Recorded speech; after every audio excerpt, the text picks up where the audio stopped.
ಇವಾಗ ನಿಮ್ಗೆ ಯಾರ ಮೇಲೆ ನೀವು ಕಂಪ್ಲೇಂಟ್ ಕೊಟ್ಟಿದ್ದೀರಮ್ಮ? ನೀವೇ ಕಂಪ್ಲೇಂಟ್ ಮಾಡಿರೋದು? ಯಾರ ಮೇಲೇನು ಕಂಪ್ಲೇಂಟ್ ಕೊಟ್ಟಿಲ್ಲ.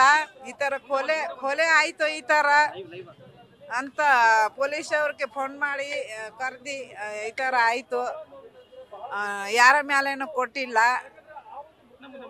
ಅಮ್ಮ ನಿಮ್ಮ ಮಗಳು ಎಷ್ಟು ದಿನದಿಂದ ಒಬ್ಬರೇ ಇದ್ರಮ್ಮ? ಎಷ್ಟು ನಿಮ್ ಜೊತೆ ಯಾವಾಗಿದ್ರು, ಯಾವಾಗ ಬೇರೆ ಹೋಗಿದ್ದವ್ರು ಅಂತ?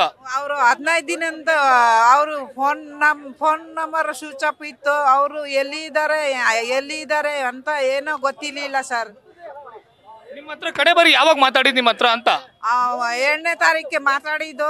ಹಂಗಂದ ಯಾವಾಗ ಸ್ವಿಚ್ ಆಫ್ ಆಗಿದ್ದು. ನಿಮ್ಗೆ ಯಾವಾಗ ಗೊತ್ತಾಗಿದ್ದು ವಿಚಾರ ಇದು? ನಮ್ಗೆ ಇದು ನಿನ್ನೆ 12 ಗಂಟೆಗೆ ಗೊತ್ತಾಗಿತ್ತು ಸರ್.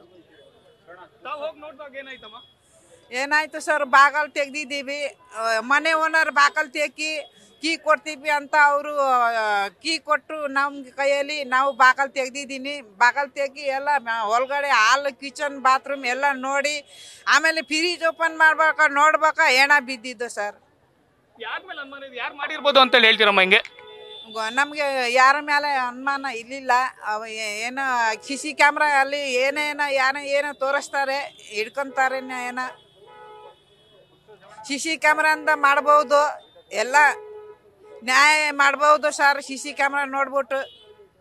ಅಮ್ಮ ಇಷ್ಟು ಭೀಕರವಾಗಿ ಸಾಯಿಸಿದ್ದಾರೆ, ಏನ್ ಹೇಳಕ್ ಇಷ್ಟಪಡ್ತೀರಾ? ಒಬ್ಬ ತಾಯಿಯಾಗಿ ತುಂಬಾನೇ ನೋವಾಗುತ್ತೆ. ನೋವಾಗೈತೆ ಸರ್, ಎಲ್ಲರಿಗೂ ನೋವಾಯ್ತು. ನಿಮ್ಗೆ ನೋವಾಯ್ತು ಸರ್, ನಾನೇ ಏನ್ ಮಾಡೋಣ ಸರ್?